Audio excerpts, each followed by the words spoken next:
Valar Morghulis. Valar Duhai. Welcome to Southside Westeros, where we explore the world of Game of Thrones. From the Fist of the First Man to the catacombs of the Red Keep, no secrets will be safe from us.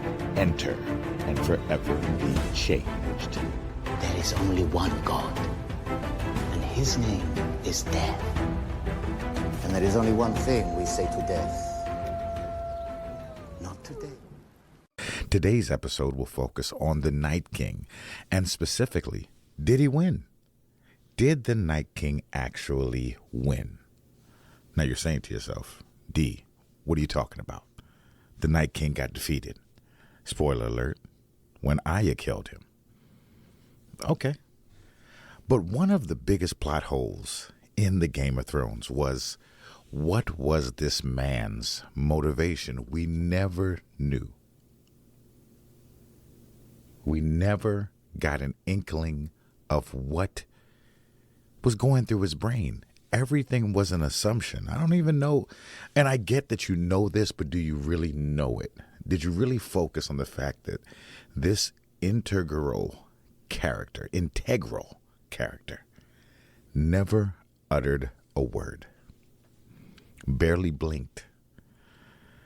He never said something, so much so that the actors were switched in the middle of the show and no one even cared. He never spoke. His White Walkers never spoke. The dead never spoke. They just shrieked. We never knew his motivation. All we saw was his action. So we're going to go into the Night King. We're going to go into his history. And again, we're focusing on the show. We may reference the book, but for the most part, we're going to go with the product that was presented to us with George R.R. Martin and HBO. So the Night King was once a mortal man, from what we understand in the show. He was one of the first men, and he was around at a time when the first men were waging a war on the children of the forest. And for the first time in the history of Westeros, Westerosi history, the children were actually losing. So you get a small group of green seers, and they capture the man who would one day become the Night King and bound him to a heart tree. And they wanted to use him for a terrible purpose. Now again, this purpose doesn't become clear until later on, when Leaf, who was among the group, admitted that she pressed the cursed dragonglass dagger into his chest, causing his eyes to turn blue and turning him into the very first White Walker. Thousands of years before that. So she's explaining this to Bran and telling him that her people created the White Walkers to defend themselves when Westeros was invaded by the first men. Now listen to these words, and I want to give you an idea of the basis of this. This is one of those underlying causes for everything we saw that we never realized. Westeros was invaded by the first men, which means that Westeros was already inhabited. Sound familiar? And it was already inhabited with a plethora of quote-unquote creatures who were living, for the most part, harmoniously. And when these first men invaded, like most invaders do, they want to make themselves known, and they begin cutting down the sacred weirwood trees and slaughtering the children. Now, this White Walker that they created initially to even the odds, so to speak, and you can imagine the savagery of the first men. These are mythical creatures. We're not just talking about the children of the forest. We're talking about giants. We're talking about dire wolves, snarks and grumpkins. There's all manner of beasts of the field operating and moving through Westeros. And these men are slaughtering them to the point that they had to create this White Walker. But just like in Frankenstein, which is a source that George has said he's pulled from, the White Walker turned on its creator and began what they're going to refer to as the Long Night. And though the Long Night ended with the first men and the children actually coming together and winning the war for the dawn, the Night King survived and retreated with the rest of his whites and his kind to the lands of always winter, the most northern part of Westeros, where they hid and plotted, supposedly, their next foray into Westeros. Now, the Night King was known to everyone or every house of prominence at this time, of course. And we may see this in one of the prequels. They may allude to it in House of the Dragon, but they're also talking about another prequel that could be considered The Long Night. And if that is the case, then they'll get into what noble houses were available at this time. But everyone knew this, so much so. Now, this is from the book.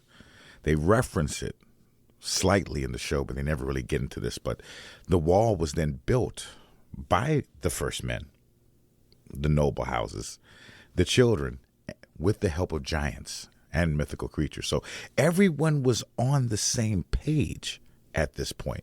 Everyone recognized that this wall that they built needed to be built in case this ever happened.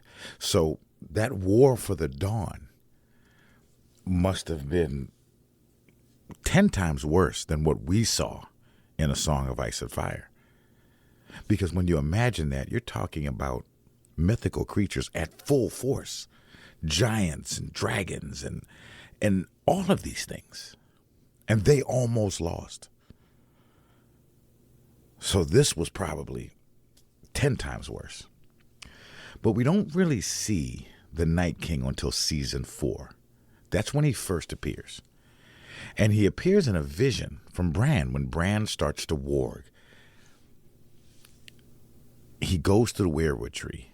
And this is another point that I saw, and I don't think we figured it out, is the warging for Bran was almost an escapist mentality, an escapism that he was escaping. Now, of course, some of you might say, well, that's obvious. You know, his legs don't work. And of course, if you could warg, why wouldn't you? They talked about it when he would warg into the wolves and everything. But I want you to really understand what occurred. This is a child. This is a preteen. And he's been paralyzed since a very young adolescent. So for him to suddenly get this power, this must have been overwhelming for him. So Bran, being who Bran was, kind of a stoic figure in himself and melancholy in a way, he took to this with a not so positive mentality, which led to some of the deaths of those around him. Because it's almost like you have to pull him along. But you understand that because he's a child. But we'll get into that in Bran's individual podcast. So he experiences a flood of images. And even though the Night King isn't physically present, he understands him. He sees the image of him picking up Crassus's sons from the ice altar. We see this. And we see him touch and turn this. So for those of you paying attention, you got it right then and there. Okay, this guy is making the White Walkers. And after he places his finger on this child. You see the child's eyes go blue, but you also see a kind of look on this baby's face, a look of acceptance, a look of understanding, but a look of reverence for its new leader, reverence for its new commander. So we have to decipher his motivation from looks, from motions, from momentary lapses in the ice. This is what we're going to do. We're going to figure this out. So we see this. So we know here at this point that he needs humans in some form of fashion to build his army. It just can't be built from the dead. If that was the case, then he'll raise everyone dead and move. So his powers are limited or finite, and we see that. Even though he's a very powerful adversary, they're still limited, and he has to spread them. He can't be everywhere at once.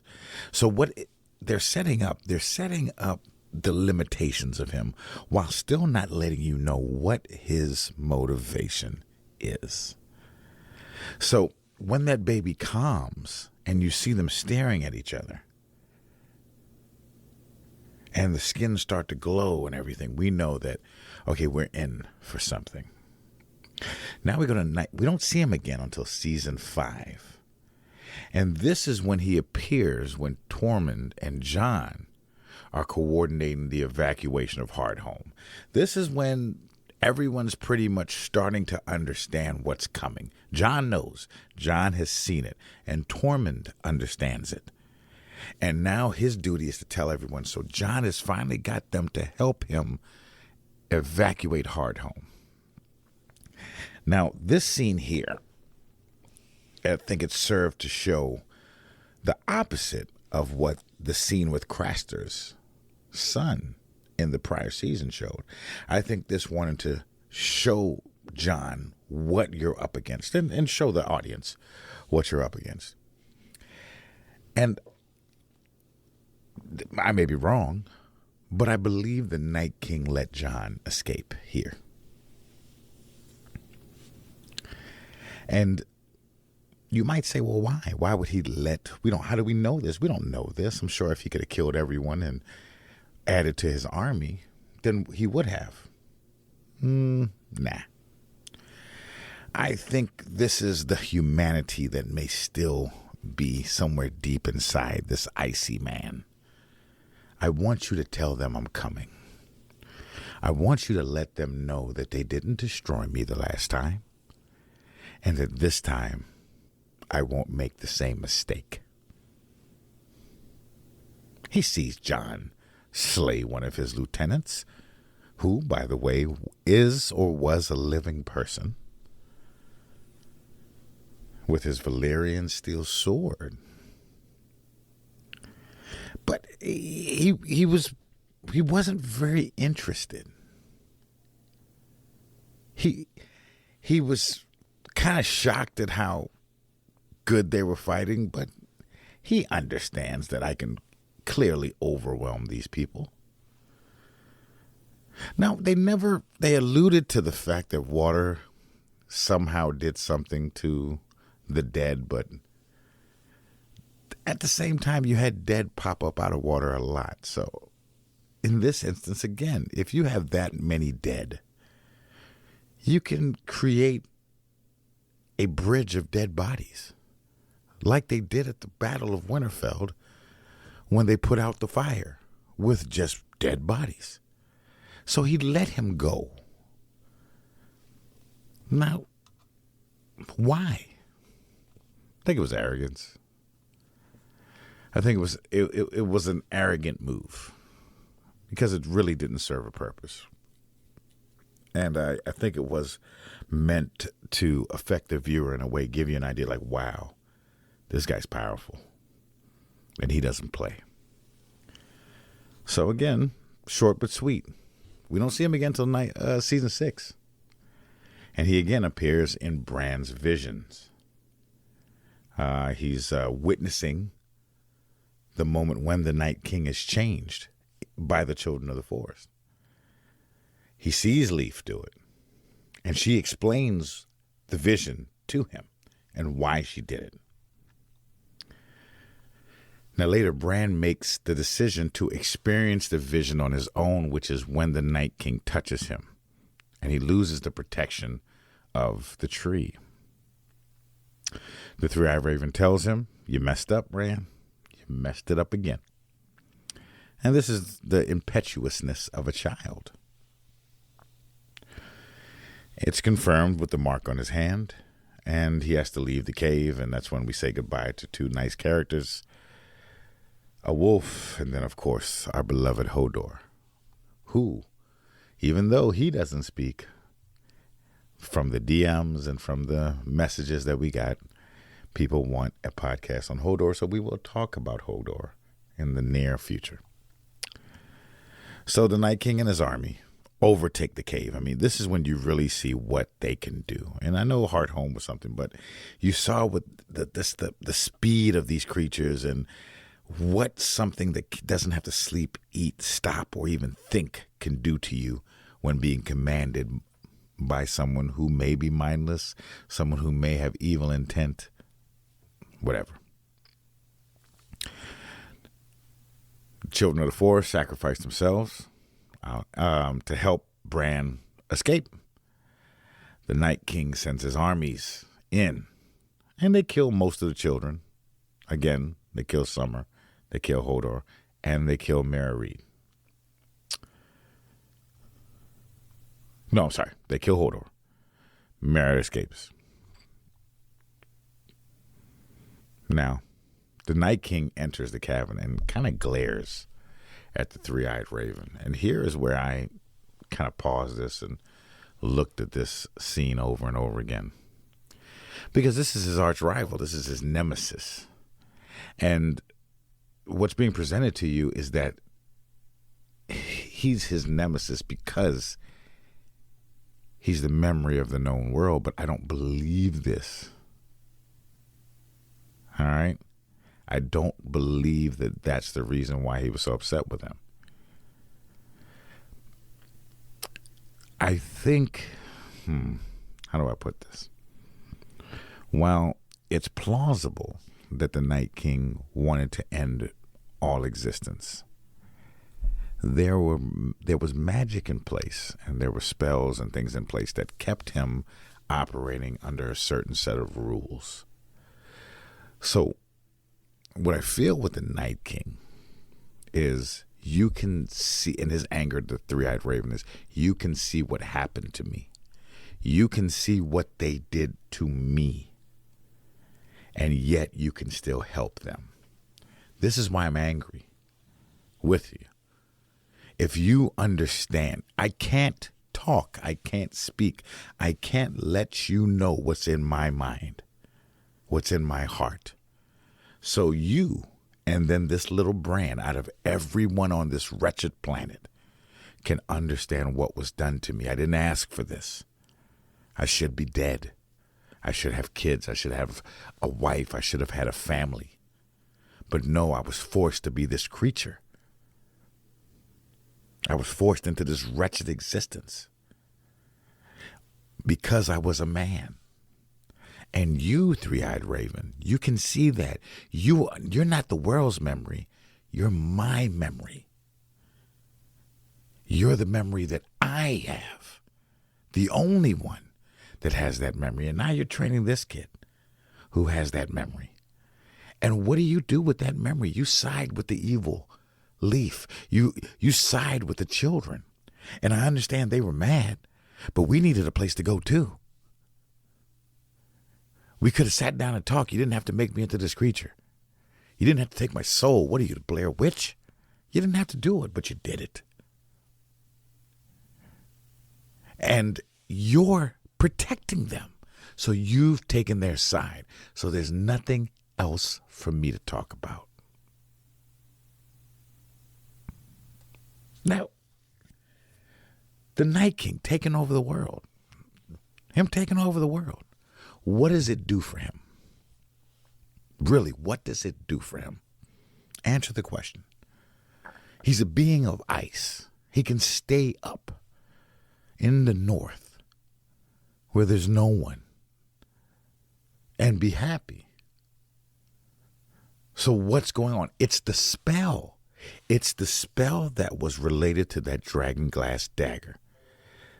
The Night King has a finite time on the planet. He has a finite time, and he has a programming in him to do what it is that he's doing, which is destroy men, because Leaf, the children of the forest, made him to destroy men. Now you think about this. So because he was made to destroy men, he's on autopilot almost. He has to do this. Does he want to do it? No. Why would he want to do it? Think about it. He hates the children. He kills the children. Because I want to break this spell. I think that's really his motivation. He wants to break the spell regarding this. And what I feel is that he was trying to get to the three-eyed raven and Bran so they can warg into the past and find a way for him to break that spell. But he also had the programming. So he was moving forward, but he was trying to move forward with the intent to get to Bran.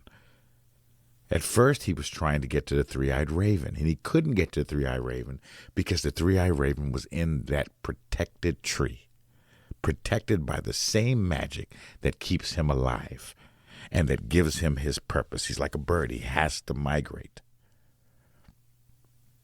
So when he couldn't get to the three-eyed raven, or the three-eyed raven basically let him know, I'm not going to do nothing for you. So now I got to get to Bran. So Mira drags Bran through the snow. Uncle Benjen finds him, helps him out of there. We don't see him again until season 7. Season 7, you see his army of his whites walking south, the land of winter. Everyone's discussing how they can stand up to this supposed creature from the north. No one knows it but Jon. They're trying to get Dragonstone, and he's just moving. You see, this is what's amazing about this character, and that's why in the last season, where I don't feel as badly about the last season as most other people do, I feel that there was a really big missed opportunity in killing the Night King early. They should have had the war with Cersei first, and then the remnants fight the Night King. And then that last scene where they were burning everybody and trying to rebuild the world, that would have been the end, and that would have been a great scene. And we're going to talk about that when we do our podcast later on, recasting and redoing the final season. You all have an idea of what you wanted to see, and I'm going to let you know what I wanted to see. It may shock you. It may surprise you. But again, this character is sprinkled throughout the show. You see very little of him. And you see him when Jon Snow takes his guerrilla group up and they want to get a white. We see the end of Thoros of Myr, and we see him kill a dragon, Viserion. And we see him wake Viserion, which was pretty obvious at that point. I knew it was going to happen, but it was still cool to see all the whites and the dead pull Viserion's body up and see him turn Viserion into another white. You knew it was going to happen. And you look, and at this point, what you're thinking is, wow, this guy has a dragon now. He has a dragon. He's going to be unstoppable. He's going to win. That's what went through my mind. He's going to win. The Night King is going to win. There's no one that can stand up to this guy with a dragon and an army of dead people. And that season ends with him breaching the wall and the dead walking through. Dragons, dead people, whites, giants. Yeah. And then season 8 comes. And the Night King and White Walkers, they advance south. They attack the last hearth, massacring everything in their power. I mean, I see a lot of fan theories on Reddit. I spend a lot of time in the back rooms of Reddit, the Game of Thrones taverns, so to speak. And one fan theory I see a lot is that they should have lost at Winterfell. I just want to address that now. The theory was that it would have been better if they would have lost at Winterfell and then retreated somehow to the south. I want to remind you, as I stated before, that this is an army that doesn't need to sleep, eat, rest. It just goes. So if they would have beaten these people at Winterfell, there was no way that they would have made it down to King's Landing before an army of the dead. Maybe Daenerys and Jon, you can fit a few people on a dragon and get them down there, but other than that, no bodies. They're dead. So that's impossible. So this wouldn't have been even a possibility at all. So we can go past that. So we have them now at the Battle of Winterfell. Bran being the new three-eyed raven, he's thoroughly weird and staring off into sunset like an Alzheimer's patient most of the time. And you really don't know what he is thinking, let alone what he wants to happen. But you follow his lead because, oh my God, we don't know what's happening. And the battle goes like you would think it would go. This Night King barely engages. He doesn't have to. He has an army of millions of dead people. So for every one you drop, 20 take its place. For every one of you that drops, you just given them a new army, a new recruit in the army of the dead. And nothing was more relevant when Jon thought he was going to run up on the Night King. Night King turned around, raised his hands, and every dead body raised up and then went towards Jon. You don't see it. And you still can't figure out what he wants. And then there's that moment where he turns around, he looks at Daenerys, he looks at Jon, and there's almost a smirk on his face. Now, why was he smirking? Because he was full of himself? Because he knew he was winning? Quite possibly, but I doubt it. I think he was smirking at them because he's looking like, you guys don't know you don't know what you're fighting for. You're fighting for the status quo. You don't like this world either. I don't want to change it for the worst. I want to change it for the better. Because the world that you live in started with my sacrifice. So you don't even know what you're here for. And quite honestly, I'm about to finish what I came to do. And I think that's when he runs up on Bran. And I don't know, but I caught a bit of humanity when he killed Theon Greyjoy. He had to do it. He breaks the spear and kind of impales him. And he could have done a little more. But he didn't. And just left him to kind of die and to witness what was about to happen. So the Night King draws his sword when he's in front of Bran. And I think at that point, if he could speak, we would have seen what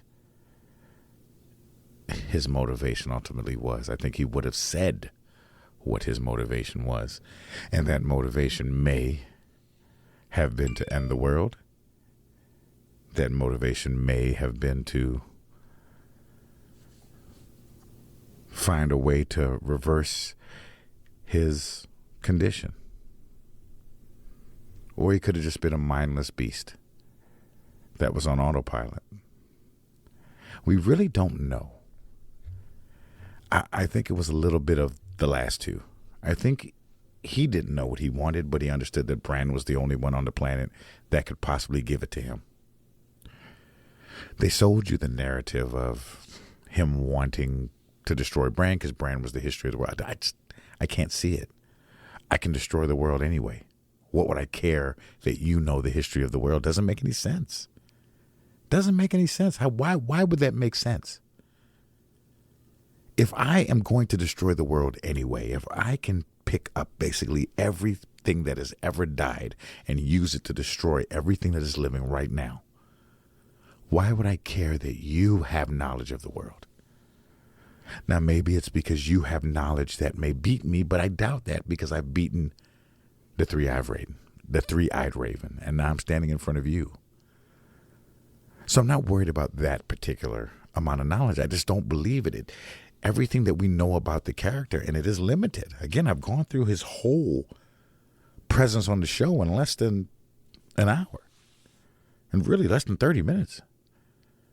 So from everything that we've seen, this can't be a motivation for him. I think it's smoke and mirrors. I think I think he's more human than you believe. I just think he cannot convey to you his human emotion.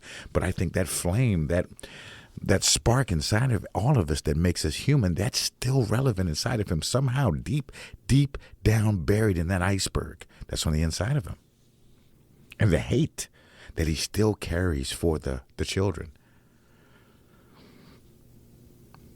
So maybe that's what it was. But he was specifically focused on Bran, and he was specifically focused on the three-eyed raven. How do we know that after his interaction with Bran, he would have kept on going? How do we know that? Maybe he wanted what the wildlings wanted. He wanted his slice of Westeros. We don't know that, and we never will. But we can debate it, which is what we're doing here. So I've given you some things to think about. They might be far-fetched. I'm not saying they're real. I'm not saying that they for you to even change how you view him. All I want you to do is think and look beneath the surface, and don't always follow the track that the showrunners want you to, because the stuff that's underneath the surface is even better. Now remember, folks, go over to that Patreon, because starting next week, we'll have our secret episodes. And those are only available to patrons. We'll also make them available, though, to anybody who donates to the Cash App or to the Buy Me Coffee or to the Podfan. So, hey, there's some, if you like this, you'll love that. I had fun with you on our journey. We'll see you next time. Thank you for listening to Southside Westeros. We look forward to you coming back and visiting us again. If you want to email us, you can reach us at southsidewesteros@gmail.com. You can also reach us at Southside Westeros at both Instagram, Facebook, and Twitch. We're SS Westeros at Cup of Coffee and Twitter. If you want to donate to the program to keep getting this great content, please donate to our Patreon or our Cash App. Both are Southside Westeros. Valodoharas. And may the Mother bring 7 blessings to you all.